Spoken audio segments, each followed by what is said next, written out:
Méditation de la communauté des disciples du Christ vivant en ce mardi de la 4e semaine du temps ordinaire, année liturgique A. Évangile de Jésus-Christ selon saint Marc, au chapitre 5, les versets 21 à 43. En ce temps-là, Jésus regagna en barque l'autre rive, et une grande foule s'assembla autour de lui. Il était au bord de la mer. Arrive un des chefs de synagogue nommé Jaïr. Voyant Jésus, il tombe à ses pieds et le supplie instamment. « Ma fille, encore si jeune, est à la dernière extrémité.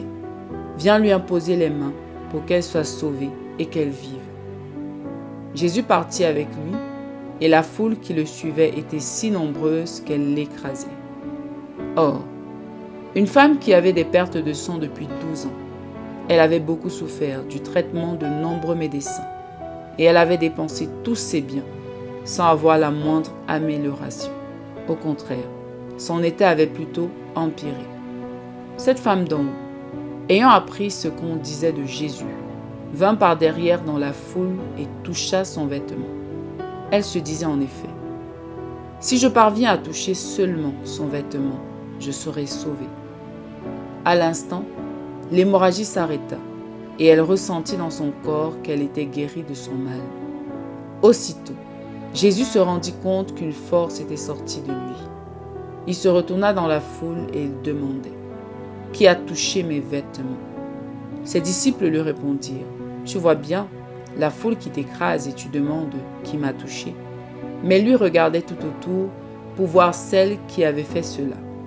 Alors la femme, saisie de crainte et toute tremblante, sachant ce qui lui était arrivé, vint se jeter à ses pieds et lui dit toute la vérité.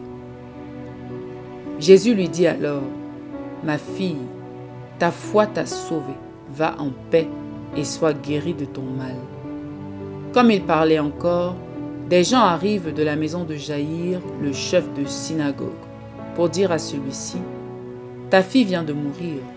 À quoi bon déranger encore le maître ?» Jésus, supprenant ces mots, dit au chef de synagogue, « Ne crains pas, crois seulement. » Il ne laissa personne l'accompagner, sauf Pierre, Jacques et Jean, le frère de Jacques. Ils arrivent à la maison du chef de synagogue. Jésus voit l'agitation et des gens qui pleurent et poussent de grands cris. Il entre et leur dit, « Pourquoi cette agitation et ces pleurs ? L'enfant n'est pas morte, elle dort. » Mais on se moquait de lui. Alors il met tout le monde dehors, prend avec lui le père et la mère de l'enfant, et ceux qui étaient avec lui. Puis il pénètre là où reposait l'enfant. Il saisit la main de l'enfant et lui dit, « Talitha koum », ce qui signifie, « Jeune fille, je te le dis, lève-toi. » Aussitôt, la jeune fille se leva et se mit à marcher. Elle avait en effet 12 ans. Ils furent frappés d'une grande stupeur, et Jésus leur ordonna fermement de ne le faire savoir à personne. Puis il leur dit de la faire manger. Acclamons la parole de Dieu. Méditation. Bien-aimés dans le Seigneur, que la grâce de notre Seigneur Jésus-Christ abonde dans chacune de nos vies. Ce matin, l'extrait de l'Évangile est assez long et nous présente la souffrance de deux femmes. La première est la fille du chef de synagogue Jaïr, qui est extrêmement malade à 12 ans. La seconde est une femme dont on n'a pas le nom, qui souffre d'une maladie de perte de sang depuis 12 ans. Ces deux souffrances sont atroces et angoissantes, mais l'intervention du Seigneur Jésus va y mettre un terme. En effet, les deux femmes sont à terre. L'une est carrément courbée par le poids de la maladie, l'autre est dans un lit couché, incapable de se lever. Dans le monde, beaucoup d'entre nous font face à des situations physiques, émotionnelles, spirituelles, qui nous mettent au sol, qui nous couchent dans un lit et nous font souffrir atrocement. Le mal est répandu dans le monde et fait des ravages. Et dans cette situation, beaucoup se posent la question du pourquoi. Cependant, la certitude qu'il nous faut avoir est que Dieu n'est pas à l'origine du mal. Dieu ne souhaite pas que nous souffrions pour manifester sa grandeur. La souffrance ne glorifie pas Dieu. La gloire de Dieu, ce n'est pas l'homme courbé, abattu, couché dans un lit, mais l'homme debout, vivant, heureux et capable de le servir. Face au mal, une solution nous est proposée dans le texte d'aujourd'hui. La solution de la foi dans le Seigneur Jésus-Christ. Il ne s'agit pas d'une foi magique, mais d'une relation intime et personnelle avec le Seigneur. La foi au Seigneur ne fonctionne pas comme les gris-gris. Il ne suffit pas d'avoir une Bible sous le matelas ou de l'eau bénie au coin du lit. La femme à la perte de sang reçoit sa guérison quand elle se révèle à Jésus, quand elle entre en conversation avec lui et dit que c'est elle qui l'a touché. Le chef de synagogue Jaïr se déplace pour rencontrer Jésus.